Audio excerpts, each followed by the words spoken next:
possam nos assistir neste momento. Ó Deus, agora, Senhor, nós estamos num momento sublime do culto, onde o Senhor promete nos falar, ó Deus, que Tuas promessas se cumpram neste momento.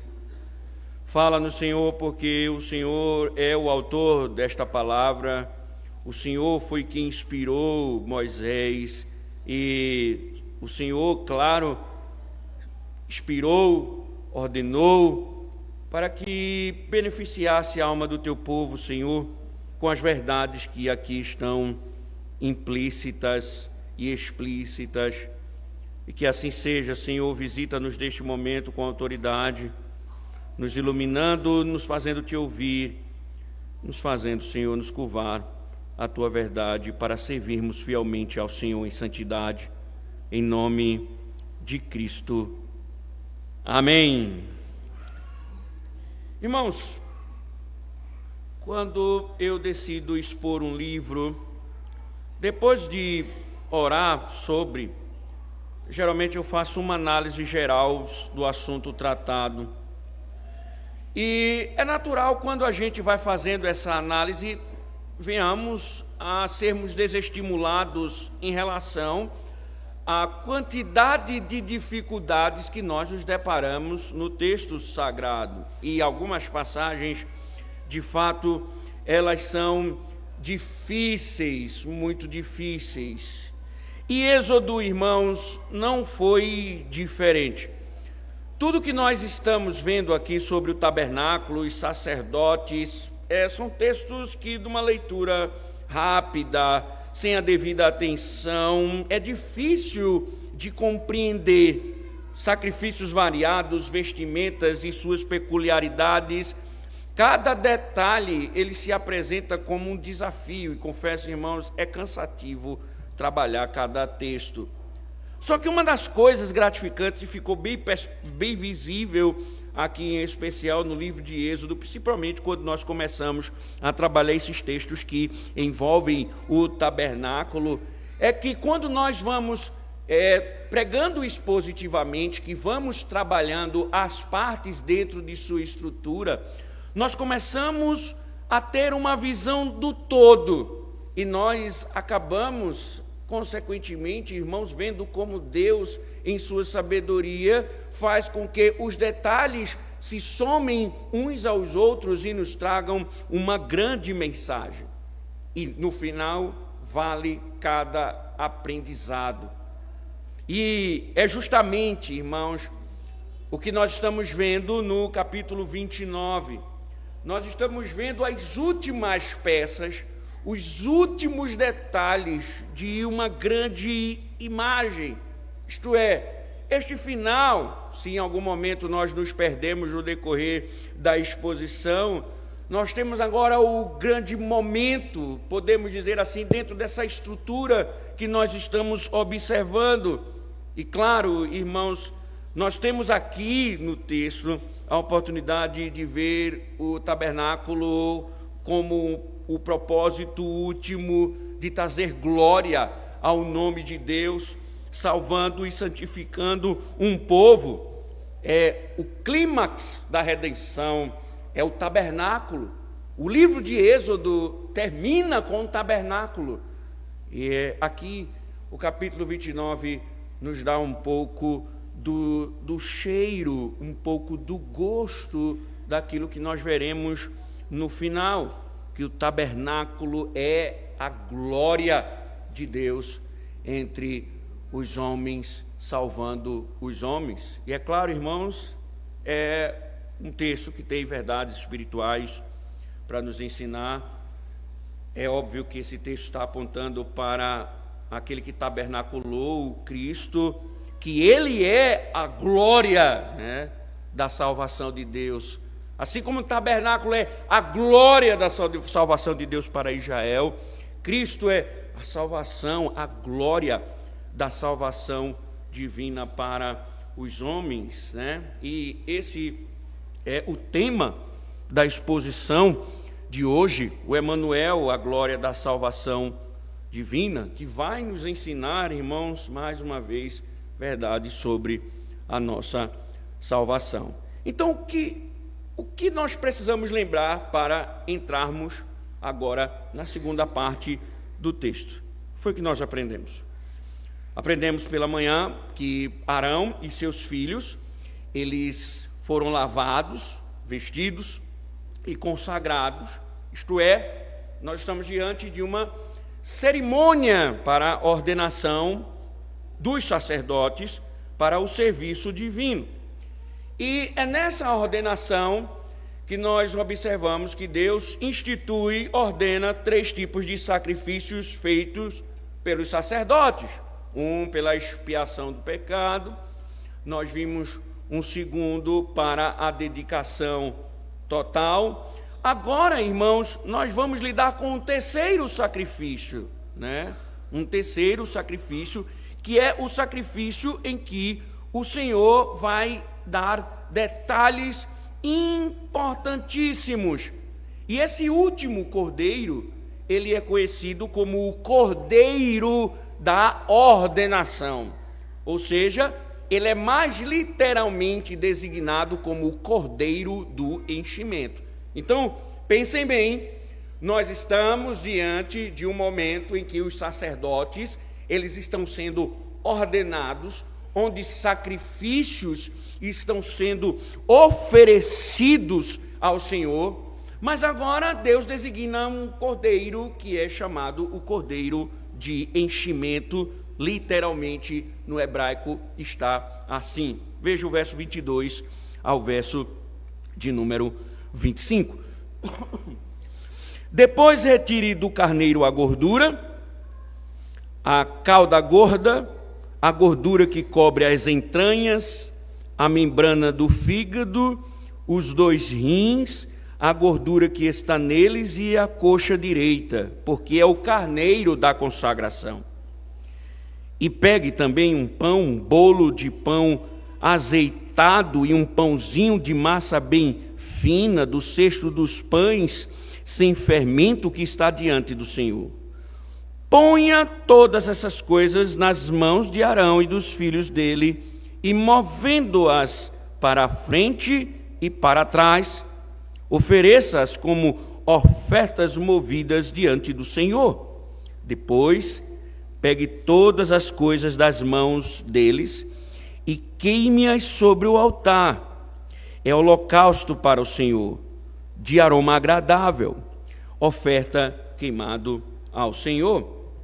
Irmãos, por que ele é chamado de carneiro da consagração ou o carneiro do enchimento? O que, irmãos, o texto está querendo nos mostrar? Que esse difere dos outros, porque ele indica que a mão do sacerdote, ele estava recebendo algum tipo de tributo. Não que o sacerdote ele fosse encarregado de cobrar impostos. Não é isso. Mas esse carneiro que aqui está sendo consagrado, o texto aponta para um tipo de tributo, ou no sentido de renda. Por isso que é dito que a mão dele deve estar cheia, a mão dele deve estar preenchida. Isso fica claro nos detalhes do texto. Veja que a gordura e as entranhas, as melhores partes eram ofertadas, devolvidas ao Senhor com fogo pelos sacerdotes, que também ofertavam vários pães, e ambos, como o texto diz, eram movidos perante o Senhor, depois queimados no altar. E é difícil aqui, pela estrutura do texto, dizer como eram movidas. O texto diz que é de trás para frente, mas pode ser também nas laterais. E a pergunta que se faz é por que Deus ordenava isso, né? Alguns podem perguntar, será que Deus estava chamando a atenção? Ou será que era alguma forma do sacerdote ele se voltar para o Senhor e mostrar que aquela oferta ali pertencia ao Senhor? Difícil dizer, irmãos.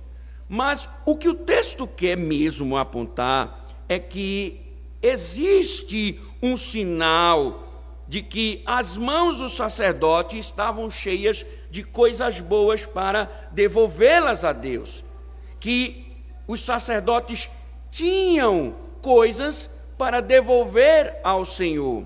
E aí observe, irmãos, e nós notamos algo muito importante no verso 26. Veja: pegue o peito do carneiro da consagração de Arão, e movendo-o para frente e para trás, ofereça-o como oferta movida diante do Senhor. E veja, e esta será a porção que fica para você. Perceba que até Moisés, que está recebendo a ordem de fazer os sacrifícios de ordenação, mas ele tem o direito de pegar uma parte significativa para a sua nutrição. Então, assim como aconteceria com os sacerdotes, ele também oferecia ao Senhor, mas ele também comia dele. E é aqui, irmãos, que começa o Senhor a estabelecer um ponto importante dentro da estrutura do tabernáculo.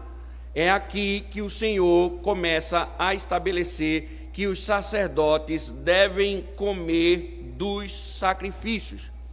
É Deus, irmãos, na verdade, quem estabelece esse princípio. Veja o verso 27 e o verso 28. Consagre o peito da oferta movida e a coxa da porção que foi movida, a qual se tirou do carneiro da consagração. Veja, que é de Arão e de seus filhos. Isto será a obrigação perpétua dos filhos de Israel, devida a Arão e seus filhos, por ser a porção do sacerdote oferecida da parte dos filhos de Israel dos sacrifícios pacíficos. É a oferta que eles fazem ao Senhor. Então, o que temos aqui, irmãos? Deus está dizendo que as ofertas trazidas pelo povo para Deus, Deus dava aos sacerdotes a sua parte. Isto é, todas as exigências divinas que nós vemos, observamos há alguns domingos já, os preparativos e agora a ordenação para o serviço. Deus está dizendo que os sacerdotes não irão servir o povo de graça. Os sacerdotes não irão servir o povo de graça. E Ele está dizendo que vai sustentar os sacerdotes por meio do ofertório do povo. Então, o povo ofertava, essa oferta, ela era direcionada aos sacerdotes também, e assim Deus mostrava o seu cuidado sustentando os seus sacerdotes. Ele provê os sacerdotes, dando-lhes uma porção do sacrifício. Isso não difere, irmãos, do Novo Testamento. Um dos objetivos, dos dízimos e ofertas é o sustento pastoral, um dos objetivos. E é nesse sentido que Paulo vai e diz, quando escreve sua epístola a Timóteo, no capítulo 5, verso 18, sua primeira epístola, que o trabalhador é digno do seu salário. Entenda, irmãos, quando Paulo fala sobre o ministério pastoral, ele compara ao trabalho. Nós já vimos isso aqui. Ele enxerga o ministério pastoral como um trabalho que exige uma série de coisas. E Paulo diz, ecoando a ordem do Senhor quanto ao sustento sacerdotal, que o trabalhador é digno do seu salário. Ou seja, Paulo está chamando de trabalho aquilo que o pastor faz. Então, assim como é no seu trabalho, o ministério pastoral também é um exercício, é uma atividade exigente. Ele consome tempo, como o seu trabalho consome tempo, consome suas forças, como consome também as nossas forças. Ele, por vezes, provoca o nosso intelecto, assim como o trabalho provoca também o seu intelecto, Mas aí no caso, veja, o pastor ainda tem que visitar, discipular, ensinar particularmente, tem o cuidado pastoral, tem a família, tem o cuidado físico, emocional. E Deus está dizendo a Israel que os sacerdotes deveriam ser sustentados pelos dízimos e ofertas do povo, e essa mesma ideia ecoa no Novo Testamento. Só que, irmãos, vocês talvez não tenham percebido, mas o texto diz algo interessante. Uma porção generosa deveria ser dedicada ao sacerdote. Veja, a maior parte da entrega era dedicada ao sacerdócio. Ou seja, ele tinha direito a sustento, e um bom sustento. Não era só um sustento, ele tinha direito a um bom sustento, né? Paulo ecoa essas mesmas palavras. Devem ser considerados merecedores de pagamento em dobro os presbíteros que presidem bem, especialmente os que se esforçam na pregação da palavra e no ensino. Paulo, 1 Timóteo, capítulo 5, verso 17. Ou seja, irmãos, Deus está nos ensinando aqui no Antigo Testamento dois princípios. Primeiro, preste atenção, Deus está dizendo claramente que é responsabilidade do seu povo prover o sustento de seus pastores. Que é responsabilidade do seu povo sustentar os pastores. Isto é, sustentar o pastor, o sustento pastoral não é favor, é obediência. Embora ele receba o salário, ele não é empregado da igreja, ele é designado por Deus para servi-lo na sua igreja, para o seu povo. Então, não é uma obrigação no sentido negativo, mas é uma obrigação no sentido positivo, de você sustentar aquele que Deus colocou. Não é só uma questão de gratidão, Deus está ordenando que seja assim. Então, o ministro não é um empregado, ele é um servo que é sustentado pelos dízimos e pelas ofertas do seu povo. Ou seja, Deus está dizendo a Israel: eu vou abençoar vocês, vocês vão ofertar, da oferta eu vou tirar o melhor e vou dar aos sacerdotes. Eu vou sustentar você, para que você devolva e para que eu sustente os meus servos. Então, deixa eu te dizer uma coisa. Deus abençoa você para que você abençoe o líder que ele vocacionou. E, óbvio, irmãos, negligenciar isso é desonrar o modo como o próprio Deus decidiu sustentar o seu ministro. Deus não decidiu sustentar os seus servos, os seus ministros, por outro meio, a não ser pelos dízimos e pelas ofertas. Em segundo lugar, o texto diz que é uma oferta generosa para o sustento do seu líder. E aqui, claro, irmãos, vale salientar, é verdade que há igrejas que por limitações financeiras não conseguem oferecer muito, e aqui não entendam o radicalismo, mas há um equilíbrio na minha fala. Mas o que o texto está dizendo é: a generosidade ela não se mede por quantia, mas por coração. Mesmo em circunstâncias mais simples, o que é que Deus ordena? Que o melhor seja dado como sustento pastoral, para suprir dignamente as suas necessidades. E aqui, irmãos, é preciso dizer algo sério. Há igrejas que podem fazer muito mais, mas não fazem, né? Tem recursos, acumulam dinheiro, conheço aos montes, vivem em conforto, enquanto seus pastores estão padecendo. Isso não é prudência, né? É avareza mascarada de na nossa igreja nós temos um conselho cheio de bons administradores. Isso é avareza, né? Eu me lembro, irmãos, que um pastor, amigo meu, pedindo ao conselho para fazer a reforma na casa pastoral, que o muro estava caindo. O muro caiu numa chuva que deu em Recife, e a igreja com 130 mil na conta, e não quis fazer a reforma. Deu para entender o que eu estou dizendo? Deu para entender o que eu estou dizendo? Isso é um pecado, irmãos, gritante diante de Deus. Aí sabe o que acontece em muitos lugares? Quando aparece uma oferta maior, o pastor vai embora. Quando acontece, sabia que as igrejas fazem assim? A abordagem é assim, não é nem quanto é que você ganha, não.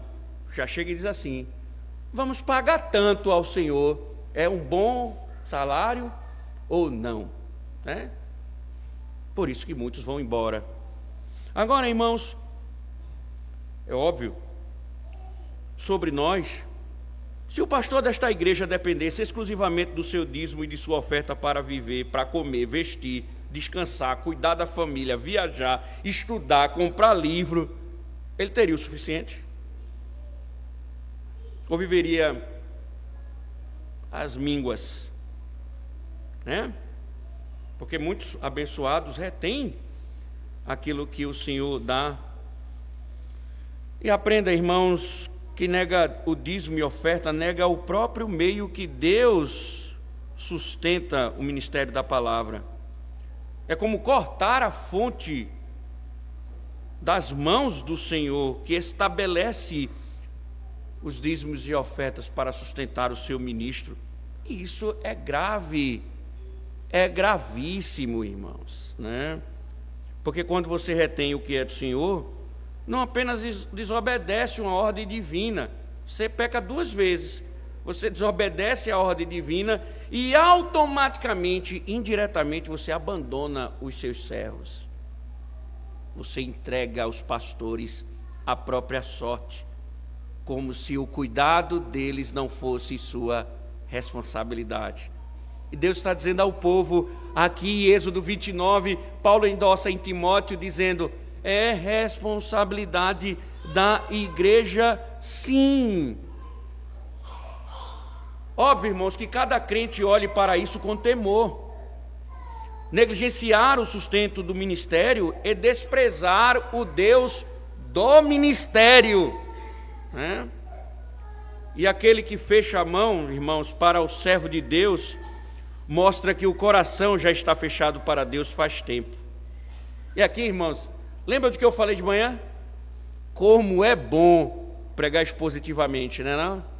Porque eu não pregaria esse sermão se eu fosse decidir pregar, porque alguém ia dizer, como falei de manhã: o pastor está querendo dinheiro. Não, se quiser aumentar meu salário, estamos aqui, viu? Não fica acanhado, não.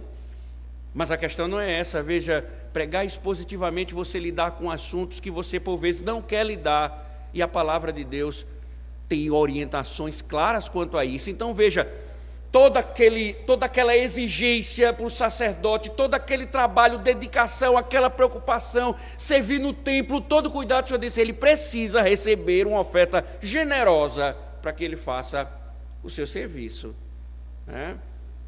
Então que isso fique claro, irmãos. Só que Moisés não termina aqui.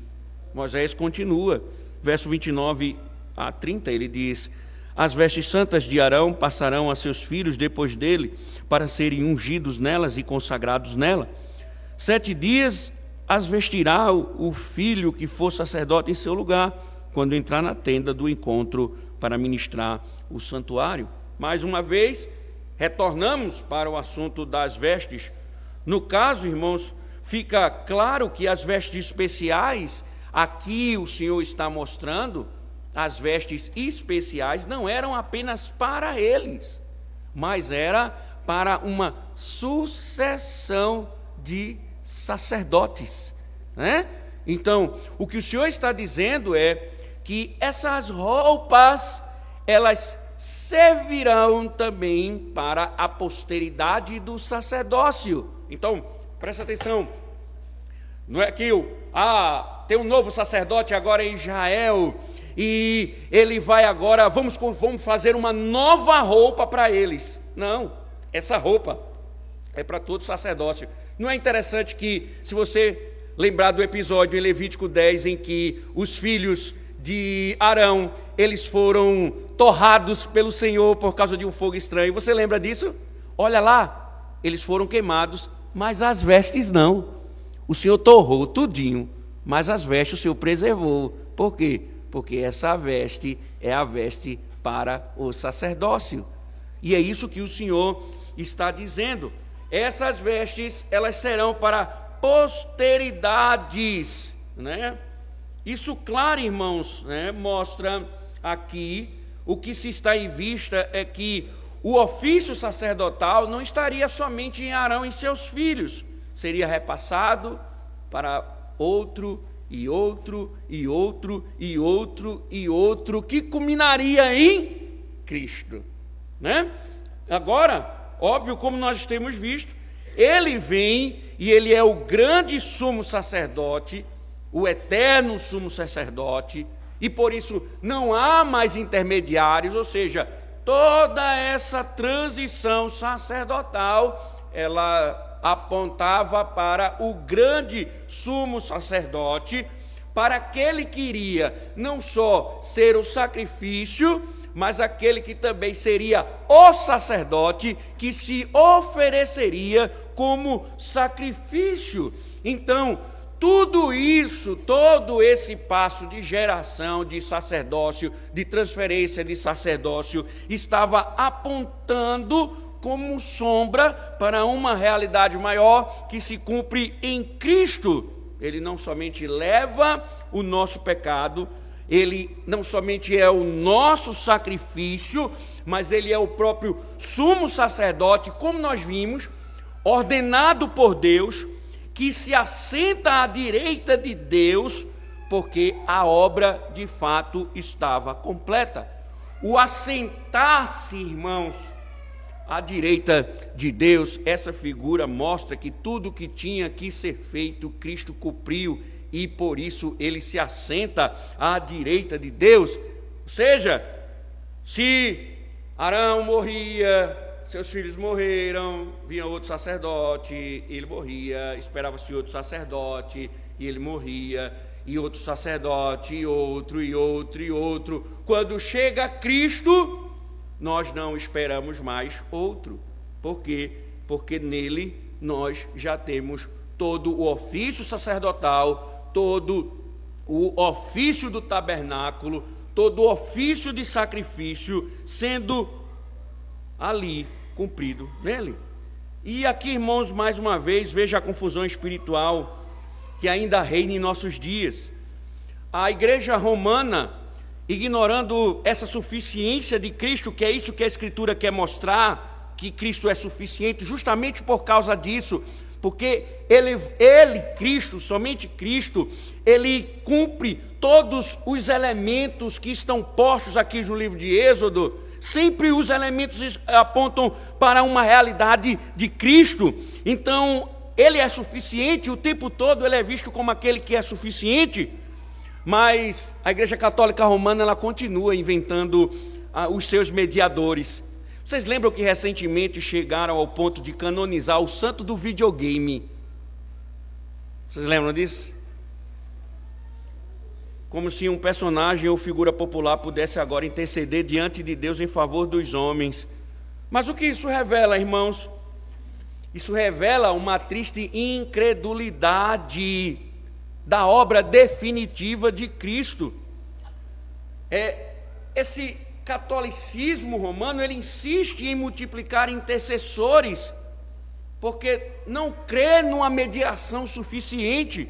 As Escrituras dizem, há um só Deus, um só mediador, entre Deus e os homens, Cristo Jesus, homem. Então, quando eles estão buscando novos santos, novos intercessores, novos mediadores, dizem ainda que não percebam que Cristo não basta. Só que, mais uma vez, nós estamos vendo, Cristo pausa é um ponto final nessa história de transmissão de sacerdócio, porque ele é aquele definitivo. Então não há santo, não há anjo, nem ser criado que possa se colocar entre nós e Deus. Eu estou dizendo à igreja, quando alguém vem questionar com conversa fiada, com essa questão de intercessão dos santos, lembre-se, para que ele interceda pelo seu povo, ele tem que ter cumprido tudo aquilo que Cristo cumpriu, e nenhum santo cumpriu, somente Cristo. Por isso que ele é único, ele é o único que pode interceder, ele é o único que pode rogar, porque ele é aquele que foi o sacrifício definitivo, ele é o sumo sacerdote designado por Deus. Veja, Deus designou ele para tal e não outro. Portanto, irmãos, toda tentativa de criar mediadores é, na verdade, uma afronta à cruz, uma negação prática da suficiência do Evangelho. E claro, irmãos, enquanto o mundo católico na verdade, celebra um novo santo, nós adoramos o Deus único e perfeito, o Salvador. Enquanto eles estão anunciando um novo intercessor, nós estamos adorando o definitivo. Eles esperam a ajuda das criaturas e nós confiamos no Criador, que fez tudo por nós. Então, por isso ele está assentado à direita de Deus, porque ele fez tudo. Não é interessante, irmãos, porque a gente vê de vez em quando um testemunho na internet de evangélicos que voltaram para a antiga casa, né? Evangélicos que agora encontraram sua mãe, né? Que voltaram para a igreja de Cristo. Não. Quem segue a santos apostatou. Aqueles que saíram do nosso meio, que hoje estão em Roma, eles apostataram, tá? Eles rejeitaram a suficiência de Cristo, estão se curvando aos deuses pagãos do romanismo. Que isso fique claro, tá bom? Porque romanismo não é cristianismo, é uma casa de falsos deuses com roupagem cristã. Mais outros detalhes chamam aqui a atenção, irmãos. Veja o verso 31 a 34. Pegue o carneiro da consagração e cozinhe a sua carne no lugar santo, e Arão e seus filhos comerão a carne deste carneiro e o pão que está no cesto à porta da tenda do encontro, e comerão das coisas com que for feita a expiação, para consagrá-los e para santificá-los. O estranho não comerá delas, porque são santas. Outro detalhe importante aqui é que após o sacrifício, né, do carneiro da ordenação, eles vão e comem a carne na presença de Deus. Mais uma vez, irmãos, olha, o Senhor manda ordenar, e agora uma refeição, ela é dada após a ordenação. Do mesmo jeito, lembra quando Moisés, os anciãos sobem, que comem na presença de Deus lá na montanha, no capítulo 24, agora os sacerdotes ordenados, eles se sentam e comem com Deus no tabernáculo durante os 7 dias da ordenação. É isso que o texto está dizendo. E nós sabemos do que se trata, irmãos, ou não? Comunhão com Deus vivo, que está aqui dentro de uma estrutura da aliança. E você lembra, irmãos, como nós falamos, os nossos passos da salvação pela manhã, fomos lavados, santificados, purificados, ungidos para o serviço, os mesmos elementos que são aplicados aos sacerdotes. E uma vez que nós recebemos toda essa graça, o que acontece? Nós somos convidados a comer à sua mesa, comungando com ele na ceia do Senhor. Do mesmo jeito, porque o alimento é o símbolo desse relacionamento. É o símbolo. Não se trata apenas de um pedaço de pão, irmãos, então um copinho de vinho. Temos enfatizado isso aqui. É mais do que simbolismo, é a nossa comunhão íntima com Deus. Participar da ceia do Senhor, comer diante do Senhor, é o que há de mais profundo na vida espiritual do crente. Estar à mesa com o próprio Criador, participando da vida que Ele nos dá, é algo glorioso, é um privilégio. Isso é tão sério. Deixa eu te dizer uma coisa que vocês talvez esqueçam desse simbolismo. Por que quando disciplina a gente tira da ceia? Vai entender? Por que a gente afasta da ceia? Afastar da ceia é o sinal de que está em pecado diante de Deus, não há comunhão com Deus. Por isso que se afasta da ceia. Porque a ceia, ela é símbolo da comunhão. Então, quando eu como o pão, bebo o vinho, eu estou assentado à mesa intimamente com o meu Deus num relacionamento. Quando o pecado toma conta da minha vida e que eu estou expondo o meu pecado, que a minha vida transparece o pecado, quando se é disciplinado, se tira da ceia. Por isso, irmãos, quando se disciplina alguém, quando alguém está disciplinado, ele deve entender que ele não foi tirado de um pedaço de pão e um copinho de vinho. É o sinal de que ele está em pecado diante de Deus. Deu para entender? Que ele precisa se arrepender, que ele tem ofendido a Deus. Então, quando ele olhar o símbolo passando na frente dele, e se ele poder comungar, ele tem que entender. Por causa da desgraça do pecado dele, ele não pode participar disso.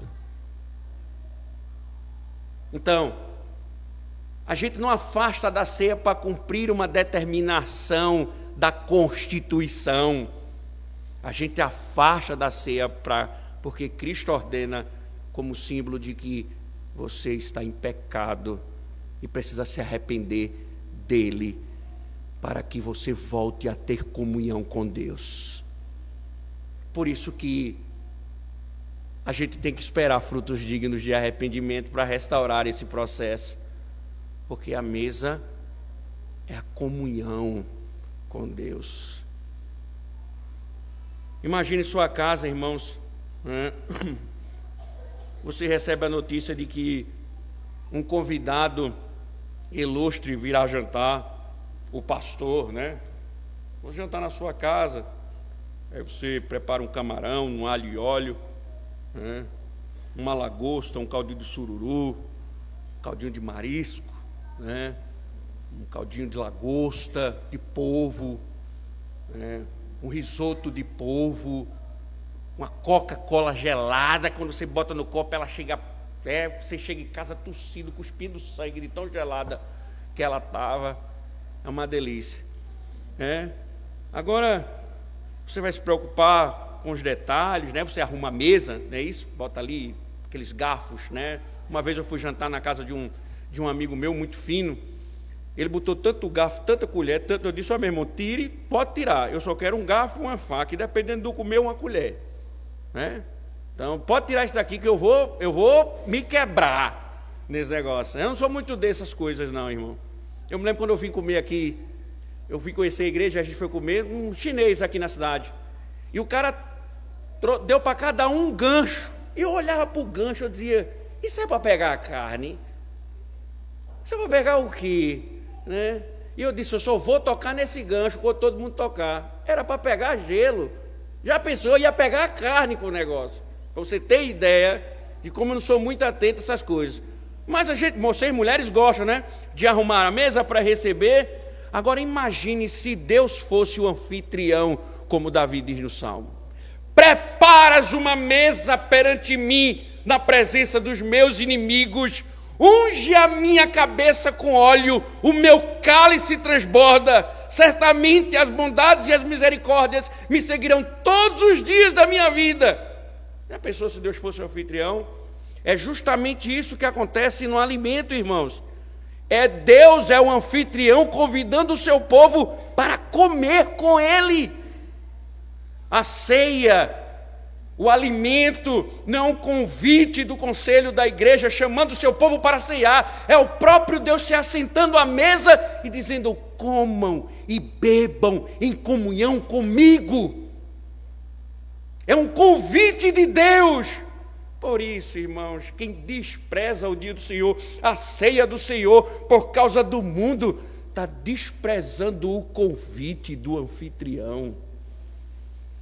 Por isso que Davi no Salmo 23 diz que ele não é somente o meu pastor, ele é também um anfitrião que coloca uma mesa farta, enche a minha taça de vinho até transbordar e me dá um baita de um banquete, e os inimigos ficam tudo olhando, porque eu estou em comunhão com o meu Senhor. É isso, irmãos, que a ceia representa. Lembre-se, todo domingo, quando você vê os elementos aqui nesta mesa, é o Senhor está sentado, chamando o seu povo para comer e beber com Ele. Não é à toa que na eternidade, qual é a primeira coisa que vai acontecer quando o Senhor resgatar o seu povo? As bodas do Cordeiro, a grande ceia. Deu para entender? Isso é um privilégio, irmãos. É um privilégio assentar-se à mesa do Senhor, na comunhão do Senhor. E aí, irmãos, esse é o momento em que a eternidade invade o tempo. Esse é o momento em que os céus, a nuvem de glória, preenche o seu povo. É um momento que a gente sente o gostinho da eternidade. Que privilégio, irmãos, que privilégio. É o dia que o céu se encontra com os homens, né?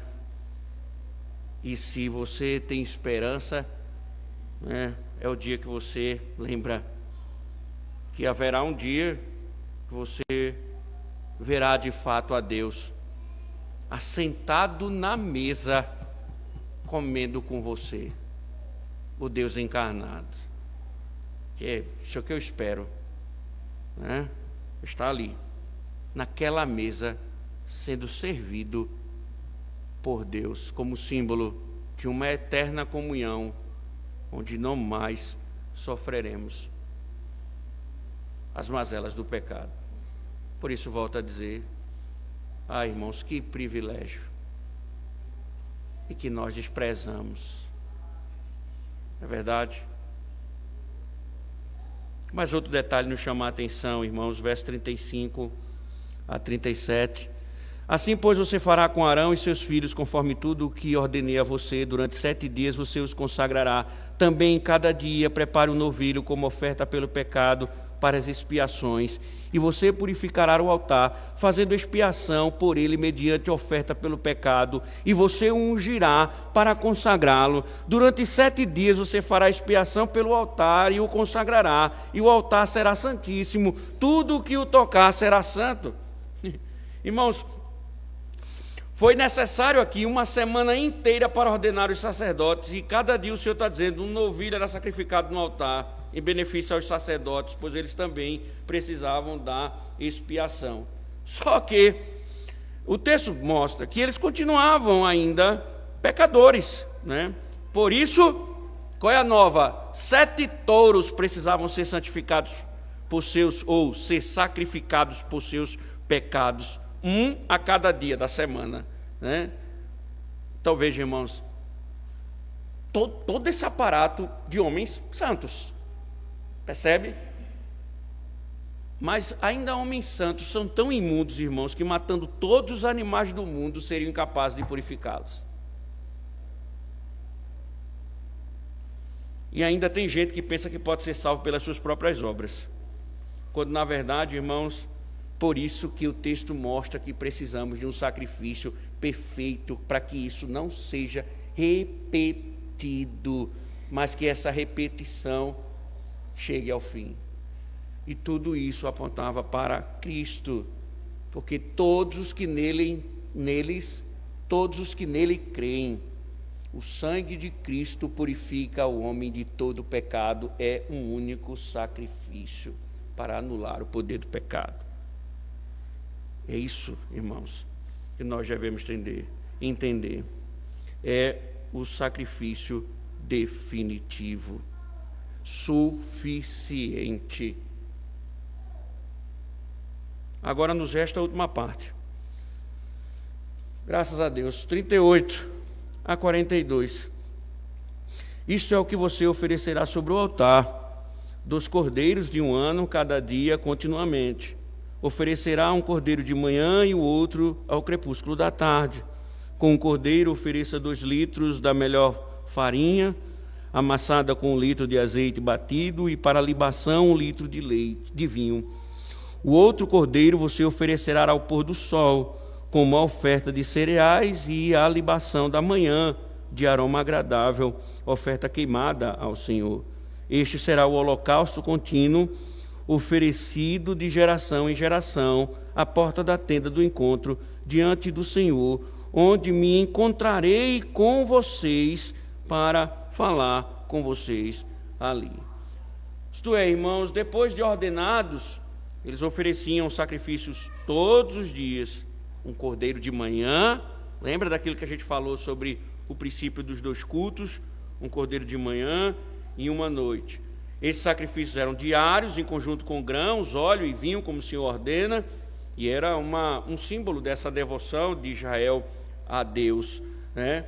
Quando o sacrifício queimavam, o aroma subia, sua fumaça subia aos céus.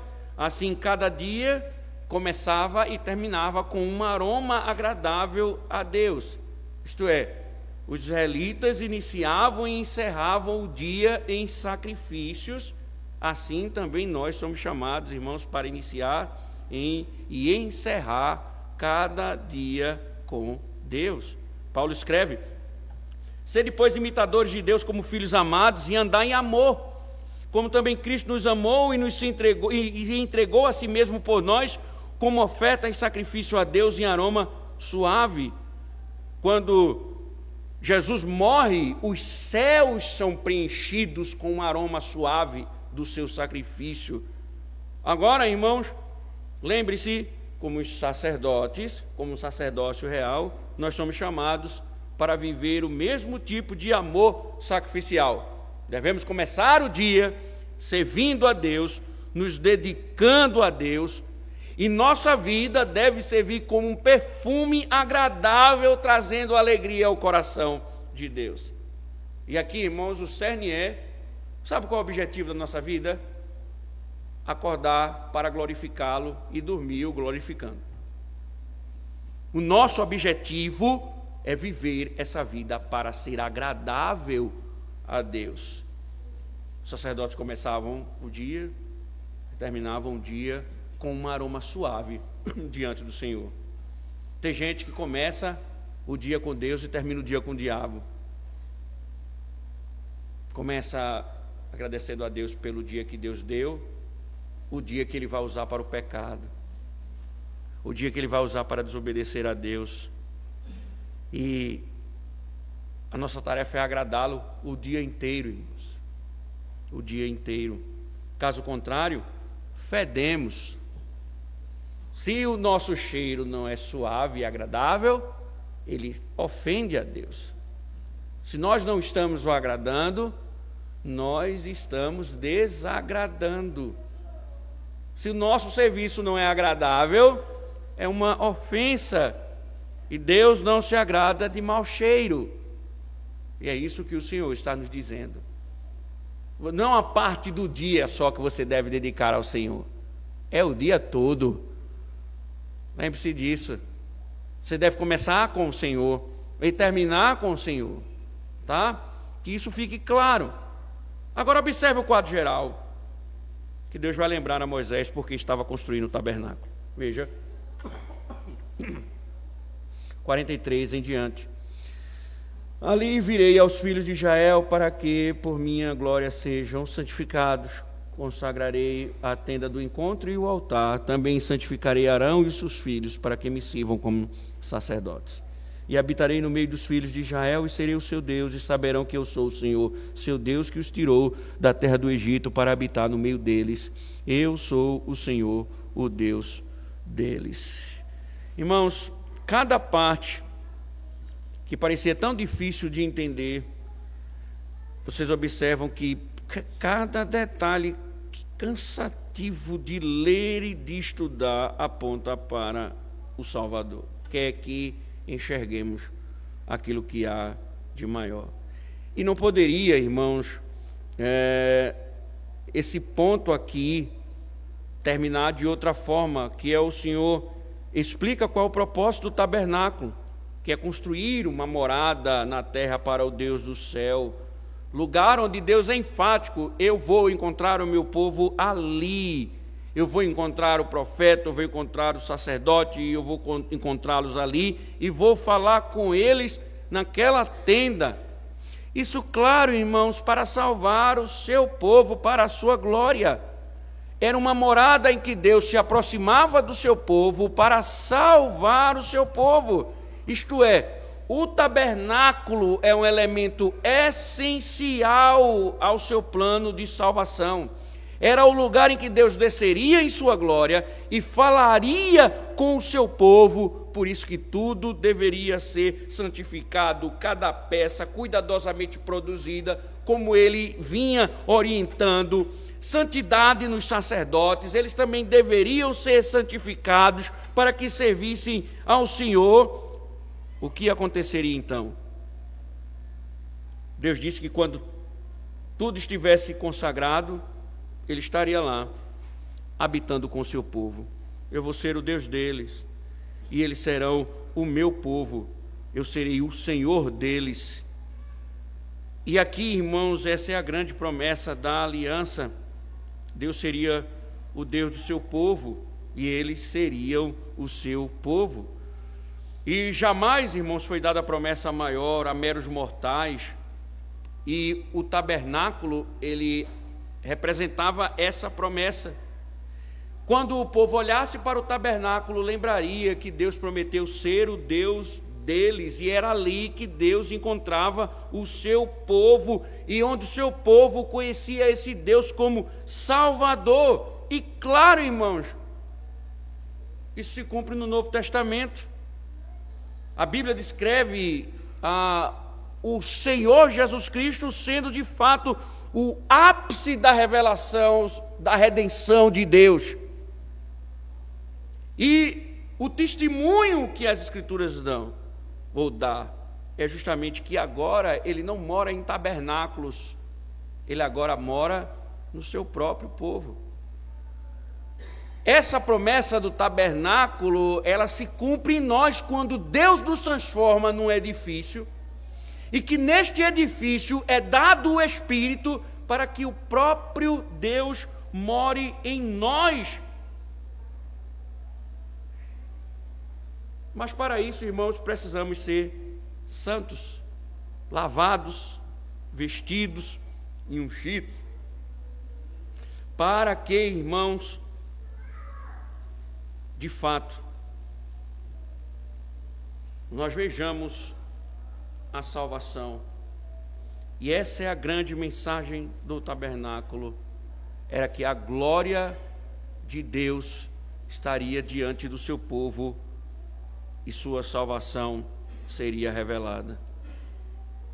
Nós não precisamos, irmãos, olhar mais para tabernáculos, nós não precisamos mais olhar para tendas, para os átrios, basta olharmos para nós mesmos e vermos que em nós Deus habita como testemunho de sua salvação.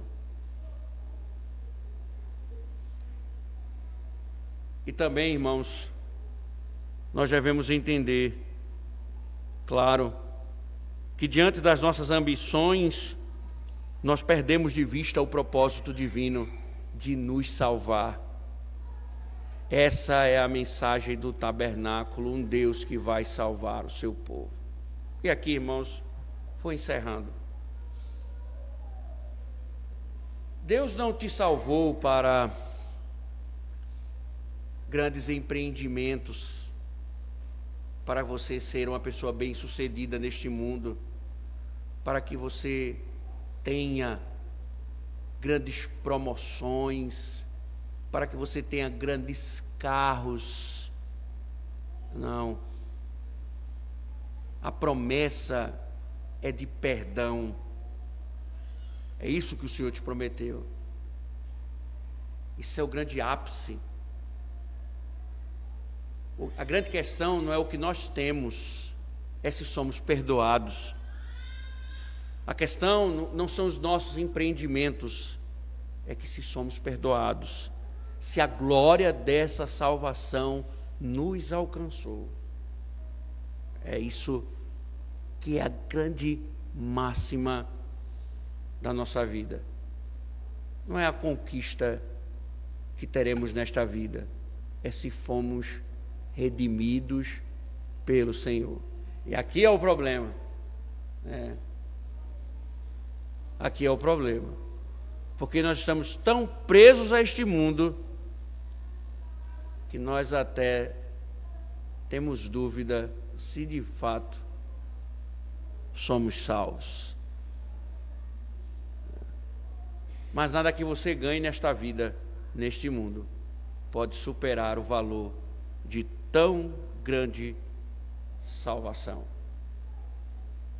E foi isso que o tabernáculo prometeu, e Deus cumpriu em Cristo, e Cristo deu testemunho ao seu povo, à sua igreja, enviando o seu próprio Espírito. Essa é a grande mensagem do tabernáculo.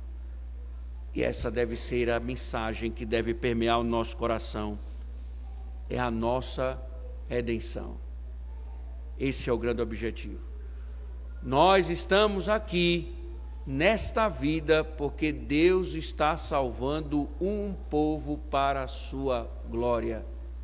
Não é porque Deus está dando carros, empreendimentos, é porque Deus está redimindo um povo. Encerro. Você foi redimido? Se você tem bons carros, bom empreendimento, bom salário, pouco importa. A pergunta é: a glória da salvação lhe alcançou? Cristo mora em você? Essa é a pergunta que você deve fazer. Amém. Obrigado, Senhor, pelas suas misericórdias, pelo teu favor, ó Deus, por mais uma vez ouvirmos a tua voz, e te agradecemos por isso, ó Deus. Sustenta-nos, Senhor, nesta verdade e nos conduz nela, para a glória do teu santo nome, Senhor. Que tuas verdades permaneçam